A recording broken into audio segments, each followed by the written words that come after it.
are the $100 Apple Bold True Wireless Earbuds from Tronsmart, but are they really a great value ANC choice, and how do they compare with the more expensive AirPods Pro? So what's up guys, Far here and welcome to Shades of Tech. If you're new to the channel, you should know that I remove all the monetization on my YouTube videos. So if you like to see what we do without any interruption and you want to see more, please consider dropping a big like and subscribing to the channel with the notification on. It's a really good way to support the channel, so thank you. For full disclosure, I want to thank Tronsmart for reaching out and sending these nice ANC earbuds to test and bring you my personal opinion, but I want to make very clear that I'm not paid or sponsored by Tronsmart in any way, so in this way I can stay true to you guys as always and bring you my only personal opinion on this product. And will highlight all the negative and positive sides as well. When Tronsmart Original proposed to send me these products for review, as an Apple user I thought that the right comparison were the AirPods Original ones, considering the similar price range, but honestly I was wrong 2 times. As soon as I tried them on, I immediately understood that they could be easily compared with the more expensive AirPods Pro and for the feature set that they have, and they actually sounded really well and even better of the original AirPods. The Apollo Bold feature a Qualcomm quad-core processor for noise cancellation and audio processing, 35 decibel hybrid active noise cancelling with 6 microphones for 360-degree ANC, IP47 water resistance and up to 30 hours of playback, and also USB Type-C. If you compare spec by spec with the AirPods Pro, you will see that I'm right. On paper, for 2 times of the price, it checks the same boxes, if not better boxes in terms of water resistance, weight and rated battery. The only downside, especially for Apple user, is missing some features like a Siri, the wireless charging, and of course 3D audio introduced with iOS 14. But are those worth $100 more? Well, this is up to you. But if those features are not important to you, I can tell you this. At the end of the day, the most important thing of headphone is the sound and how they sound, right?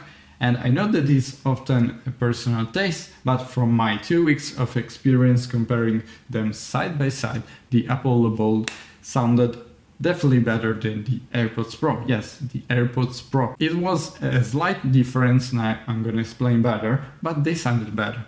And I'm really an Apple fan, so it's really hard for me to admit that a $220 sounds worse than $100.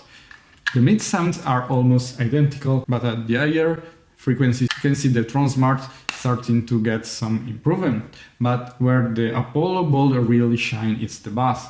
The bass is really strong, and I was really impressed that such a small form factor could deliver such a powerful bass. Also, the Apollo Bold can be customized the sound quality on the app with some preset. Even if I really wanted, you can have more flexibility, but this can be integrated in a future software update. But the most important feature of this is ANC. They have a hybrid system with 6 microphones for 360-degree noise cancellation up to 35 decibel less.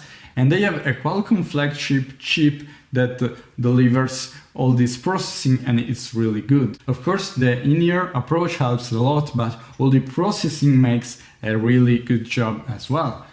On this, the AirPods Pro are better.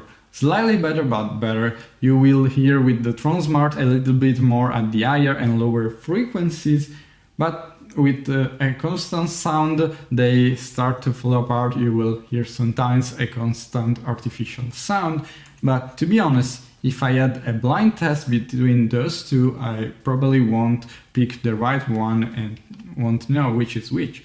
And I think that this is an impressive result considering, again, the price range and difference. The design is nice, they have a rounded shape like the box, and this shape fits perfectly in the ear, and you have a sign to align to your ear, and I This is black and copper, but I would have loved also white and copper or white and silver.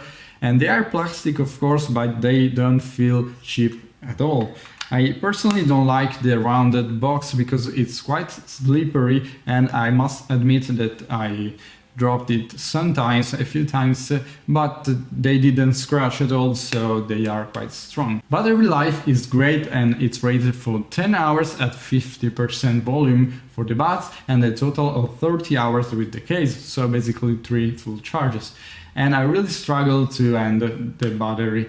Of course, the USB Type-C port is really good and supports fast charging, so with the Anker Nano Charger you can get 1 hour over 10 minutes of fast charging. Now, with the negatives, or more what you are missing, and you're not missing much, to be honest, only the wireless charging, but honestly I think this is fine. I barely use it with my AirPods Pro, and again it's so much slower than wired charging.